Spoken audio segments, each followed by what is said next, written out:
Of the morning session is by Dr. Debbie Sparks. Debbie is based at the University of Nottingham, where she's Associate Professor in Agronomy. Debbie is also closely working in a strategic relationship with the BBRO. And what we've done is tasked Debbie to address some of the questions that we can get on a regular basis within the BBRO offices or further afield, and to look at these in a little more detail to give you some pointers, views, and data behind some of these key questions. So, Debbie, over to you. Thanks, Mark. I'm still on the wrong, I'm not doing modern drill. Here we go. So there's my title slide. Mark's just stolen what I was going to say to introduce my own talk. So as he said, I'm going to be looking at some of the questions that frequently come into the BBRO office and try to look at the science behind those questions, present some of the data before drawing conclusions. So the 5 questions I'm going to look at today. Firstly, are current nitrogen recommendations suitable for high-yielding crops? As the nitrogen recommendation hasn't changed over recent years, are they still suitable? Secondly, building on that, and a related question, do late harvested crops require more nitrogen to maintain their canopies through to the later harvest dates that we're seeing in current campaigns? And then comparing the UK's yield with yields in Europe, a question that sometimes comes in is why countries like France, why do they have a higher average yield than the UK? So why is the UK yield 5th in Europe? And again, thinking about late lifting, are some sugar beet varieties better suited for late lifting than others? And finally, a very sort of topical question that started to come in, should I grow a cover crop before sugar beet? So I'll take each of these in turn and try and present some of the data to support the answers to these questions. So the first one, I've called them FAQs, frequently asked questions. So FAQ 1, are current N recommendations suitable for high-yielding crops? And in order to address this question, I really need to look at the underpinning physiology and how, in terms of how sugar yield is developed in the growing crop. So taking you back to sort of first principles about how sugar yield is determined, what this chart shows is that total dry matter, root yield, and indeed sugar yield are all directly related to the amount of solar radiation that the crop can intercept. So if you look along the x-axis at the bottom, we've got the amount of radiation that the crop is intercepting, and the y-axis shows the total yield. So the more radiation the crop can intercept, the greater the sugar yield will be. Now in the UK, that does pose a bit of a challenge, because what this data shows is the distribution of solar radiation within the UK in the different months of the year. And you can see that there's a peak in June and then tails off thereafter through July and August.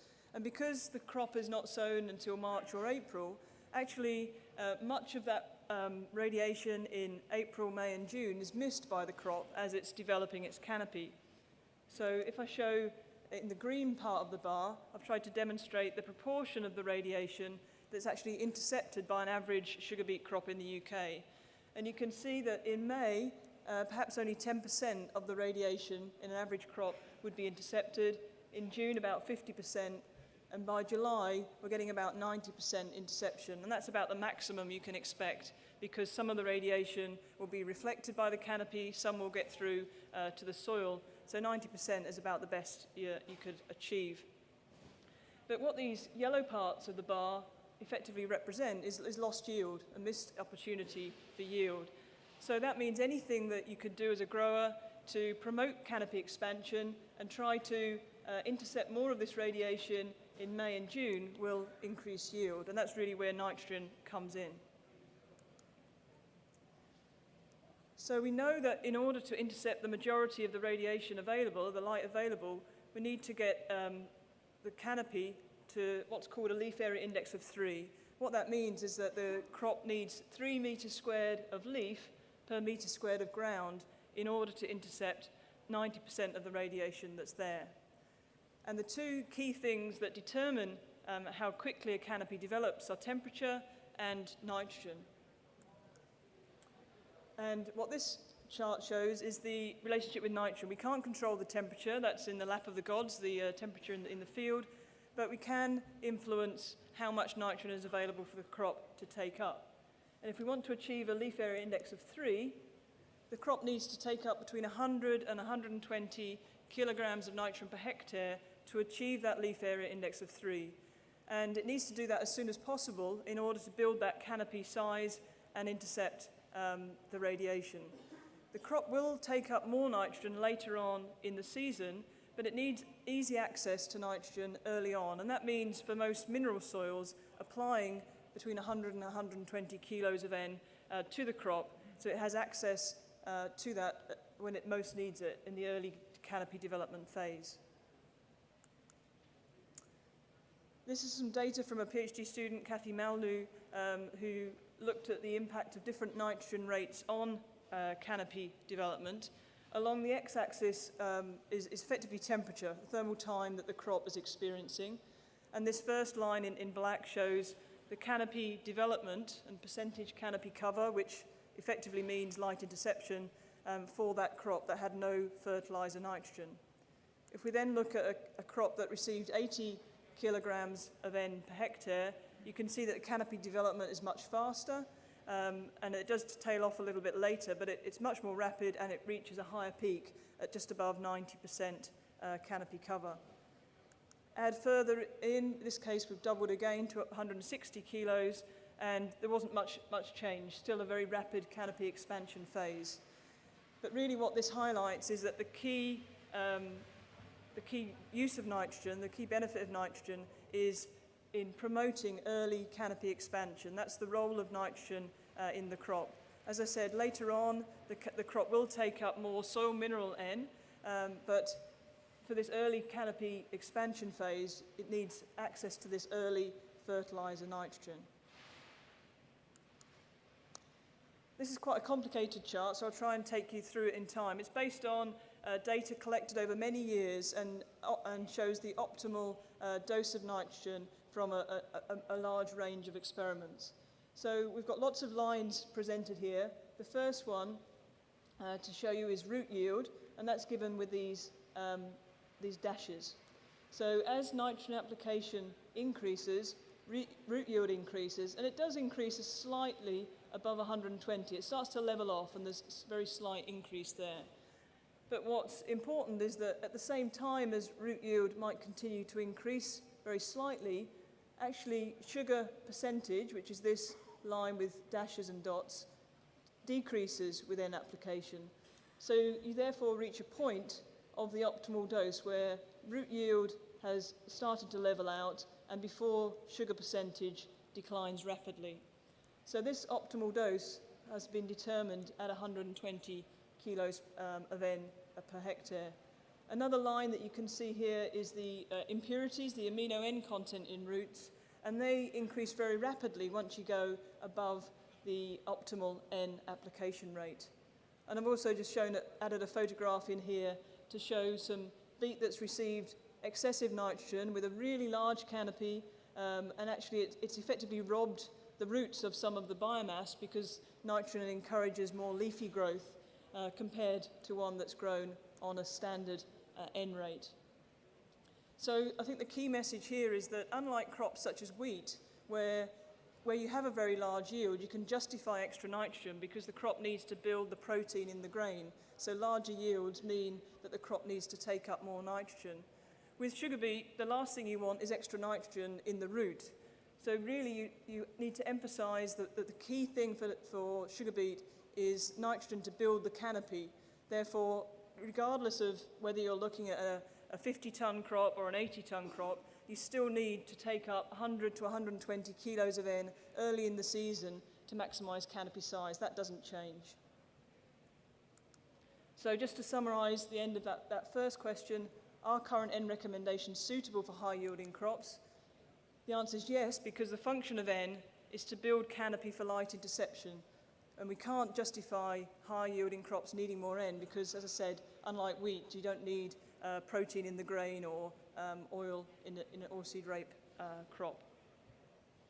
So that's the end of the first question I wanted to address. The The second one is very much related because as campaigns have become extended and many more crops are harvested in January through to March, questions that have come in have related to whether those late harvested crops could require more nitrogen to maintain their canopies and to keep the canopies photosynthesizing effectively for much longer.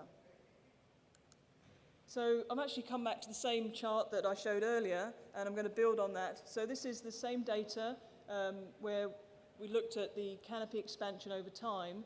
And in this same experiment, later on, we did apply 60 kilograms of N per hectare in July to see if that had an impact on canopy efficiency. So for the crop that had not received any nitrogen, when 60 kilos was applied in July, there was a significant response. So the canopy increased in size and the crop intercepted more radiation. However, for the crop that had already received 80 kilos of N per hectare, there was no impact on canopy development. It already achieved its optimum canopy size. The canopy did look greener. There was a slight increase in persistence, but as I'll show you in a moment, that had no impact on yield. And then similarly for the crop that had 160 kilos of N around sowing, there was again not a significant impact on early canopy development. So taking that through to yield, what this table shows is that the crop that had no fertilizer N at sowing but did receive 60 kilos of N, there was a significant increase in yield. But for the crop that already had 80 kilos of N at sowing, there was no impact on yield. And actually for the one that had previously received 160 kilos of N, there was a decrease in yield due to decreased sugar content and increased impurities. So this really shows that there was no benefit of late N application to supplement the fertilizer N at sowing.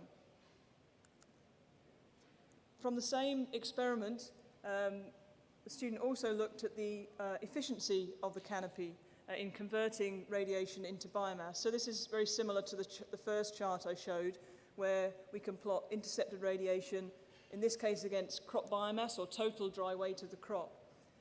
And what we've got here are circles that are white, indicating the crops that received the extra 60 kilos of N, and the black dots indicate the ones that received no extra fertilizer. And the fact that they all fit on the same line tells us that the efficiency is the same regardless of whether the crops received extra nitrogen. So the take-home message from this chart is that adding 60 kilos of N in July had no effect on canopy efficiency. The canopies were still converting radiation into dry matter at the same efficiency, whether or not they got that extra nitrogen.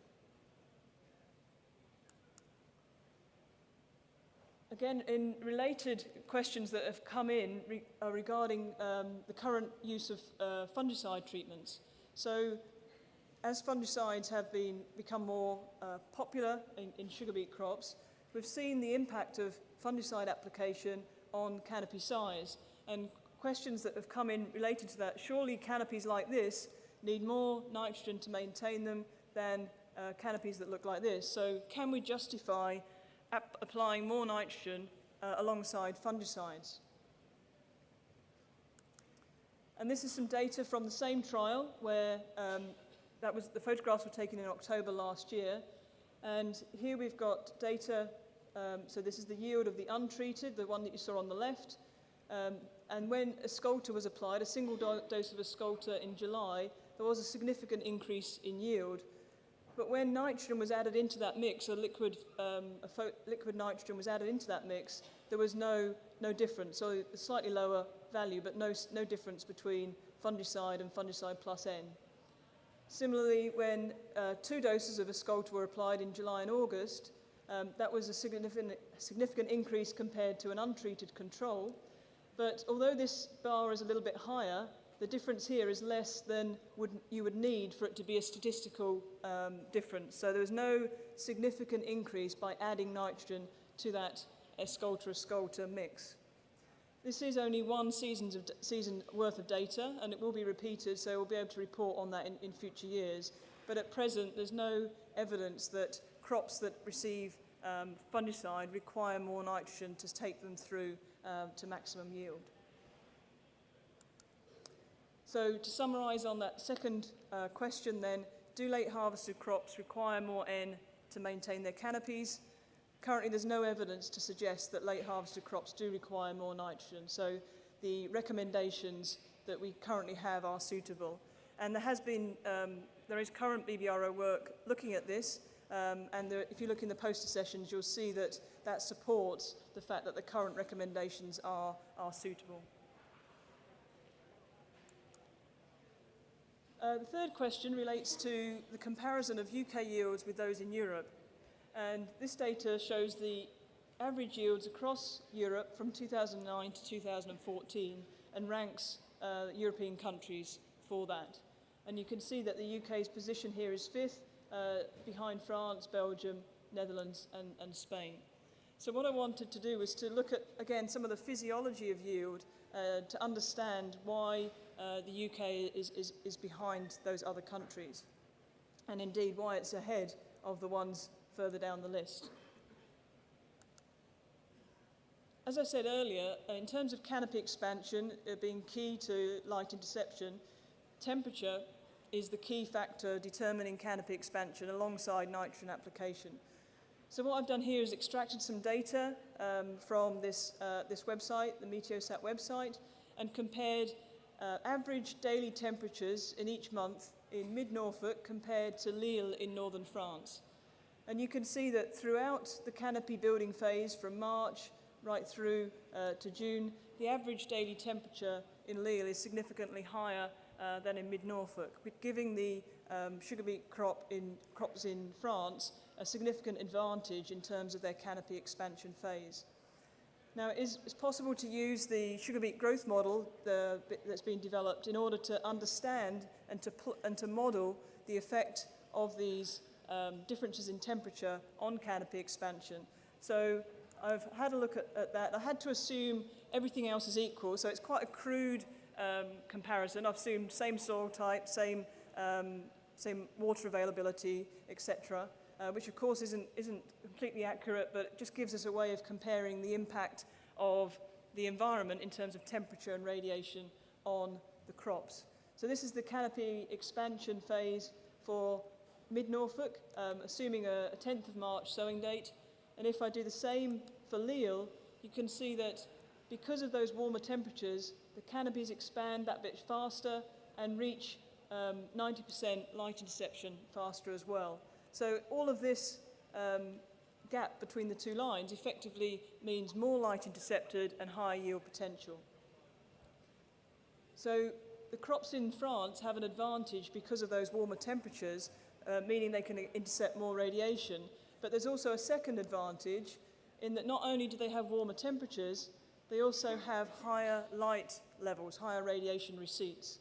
So data from the same website shows that in the majority of months in Lille, the average light availability is higher. So there's no difference in May, or very little difference, but in June, July, August, you can see that there's significantly more radiation available.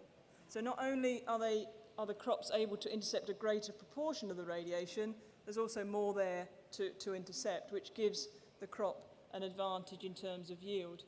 So I'll then continue to use the model to predict the impact on yield. And again, you can see the gap. Now, I should say a caveat here, the values here are quite low, and that's because I had to use monthly average data rather than daily met data, which underestimates the temperature received by the canopy. But I just really wanted to emphasize the gap in yield potential purely due to the environmental conditions, the temperature and the radiation receipts. So just to compare, that was compared with France, which is fourth, compared to the UK, which is fifth. I wanted to quickly compare with one of the countries that has lower yields than the UK. So I've picked Sweden, which is 11th on the ranking list. And you can see that in terms of temperature, this graph on the left, it's significantly cooler in Sweden. It doesn't reach above 0 until April.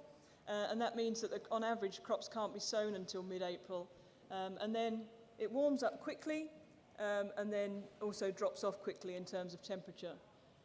Whereas radiation receipts after March are actually higher in Sweden than in the UK. They have much longer days, so they're receiving more radiation.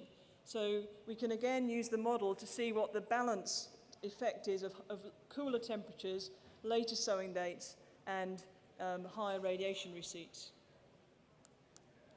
So again, comparing mid-Norfolk, this time with Malmö in Sweden, we can see the big gap in canopy expansion. So mid-Norfolk is ahead now, and this all represents mist light interception, the gap between the two sets of curves. And in terms of yield, you can clearly see that Malmö doesn't make up for the lost canopy development in terms of its extra light availability, so the yield potential is significantly lower. So to round that one off, why is the UK fifth in Europe for sugar yield? And that's because yield potential is largely determined by environmental conditions. Clearly, there's a lot that growers can do to maximise canopy management and maximise the growth of the crop through good agronomy, but the maximum yields are determined by the environment, and therefore that explains why France has a higher average yield and Sweden a lower average yield than the UK. Okay, so the fourth one is relating to late lifting, and is there any evidence that some of the sugar beet varieties are better suited for late lifting than others? Now, with this question, it was more difficult to find the data out there because there's no sort of trials that have been set up to specifically address this question.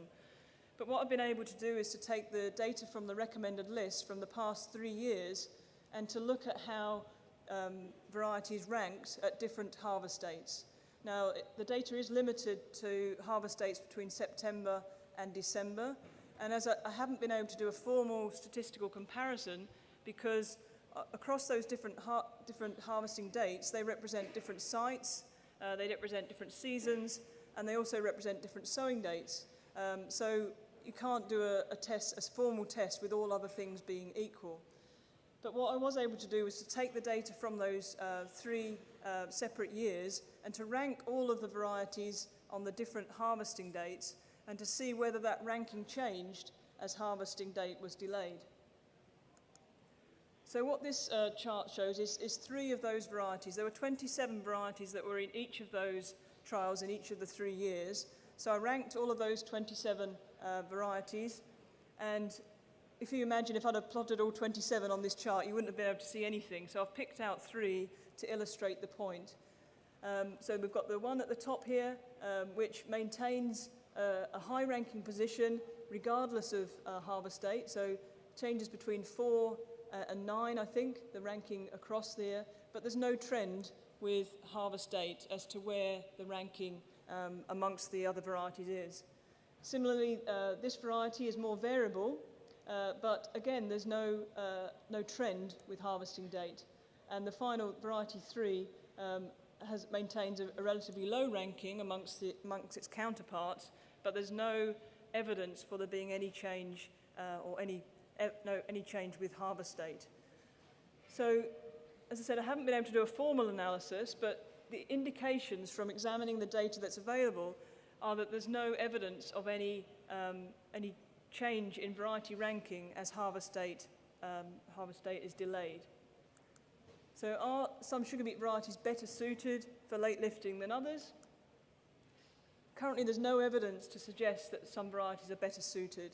And to put that in context, each year the BBRO invests £250,000 in variety trials, and that's matched by the breeders. If we wanted to formally examine whether late lifting suits some varieties better than others, you need to invest a huge chunk of money, maybe another £250,000, to formally investigate that. And the data so far suggests that that's really not worth the investment and that money is better spent in other research areas.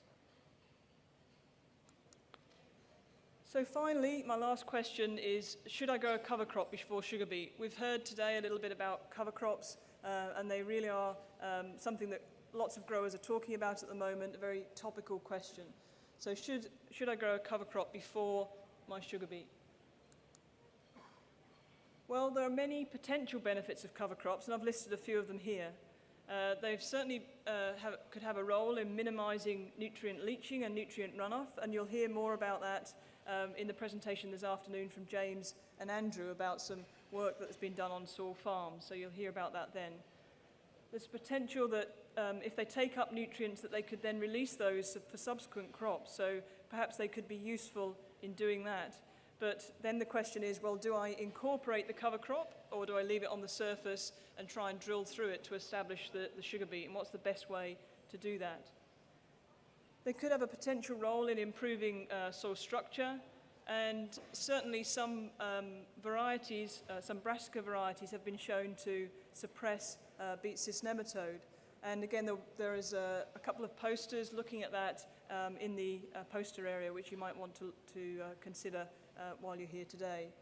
They could also contribute to the ecological focus areas that growers are now required to include in their cropping plan. So there's lots of potential benefits of cover crops, but there could be some potential difficulties with managing them, destroying the cover crop after you've used it, establishing the sugar beet crop reliably afterwards. And basically, I think my conclusion here is that more work is needed. So there are lots of potential benefits. There could also potentially be some difficulties with harnessing cover crops in the best way for sugar beet.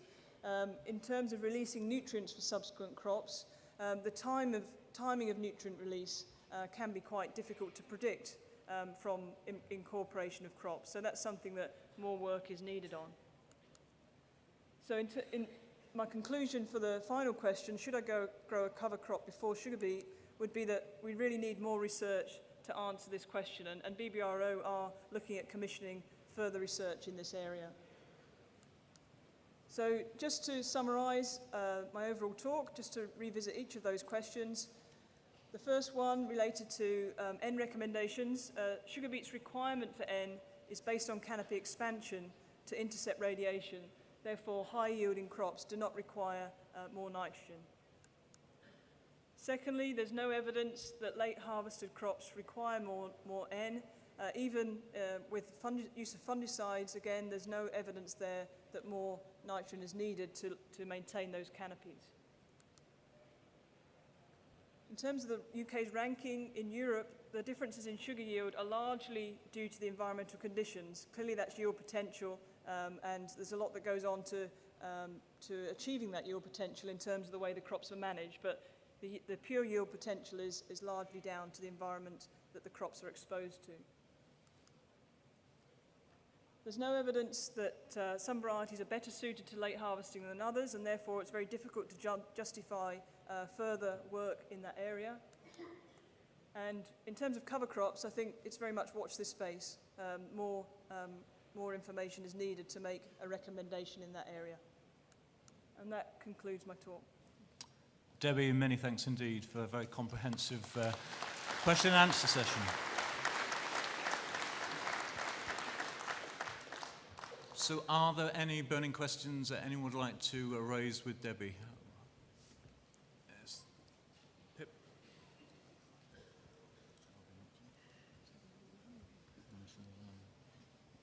Debbie, can we just say, the only way to intercept more light in May is to have a higher plant population. Why isn't there moves afoot to increase this plant population early on in the season? I agree we'll end up with a higher population at the end of the day, but that's the only way we're going to ever do it.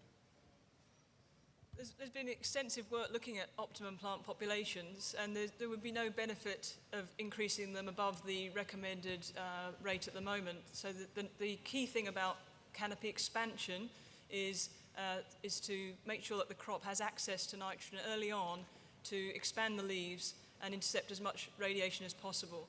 If you increase the plant population further, you then have difficulties with smaller roots later on, and you really don't get any extra benefit for going above the recommended rates. That's why they're set as they are. Thank you. Are there any other questions from the audience? Yes. James. Yeah, Chairman, thank you. Debbie, some time ago, some people were doing some work on transplanted beet, because that is a way in which you can actually get your canopy established quicker. You can establish the canopy in a greenhouse beforehand and then plant your transplanted beet out. Have you got any thoughts about that and whether we ought to be looking at that as a way of increasing yield? As you say, there are proven benefits to doing that. The problem is the cost effectiveness of doing so. I think in Japan they still raise them in little transplanted plugs and plant them out into the field in that way. But I think it's just not cost effective to do that in the UK at the moment. Is there one final question? Wants to come back? Oh, sorry. Perhaps our machinery manufacturers ought to be thinking about that rather than seed drills. Ah, indeed. Is there a final question? There's one.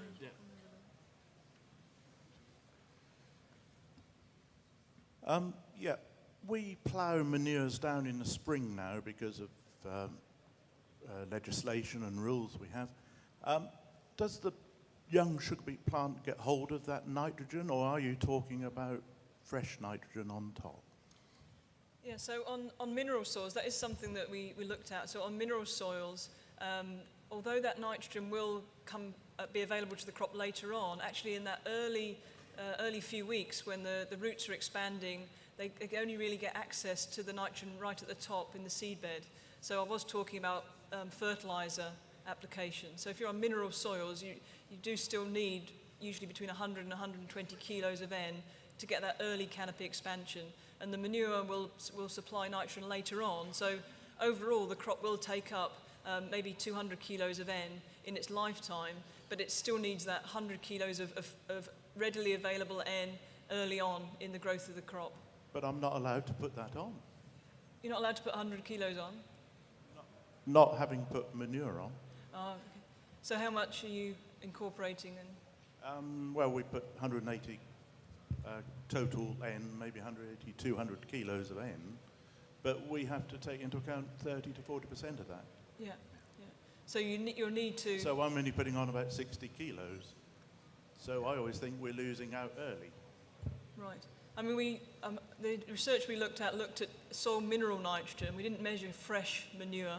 We looked at soil mineral nitrogen that was already there, and we were not able to get any extra benefit from soil mineral N. So for the fresh manure, it depends, I guess, what depth that's incorporated to, as to whether the crop can get access to it early enough. Thank you. I'd like to draw this session to a close.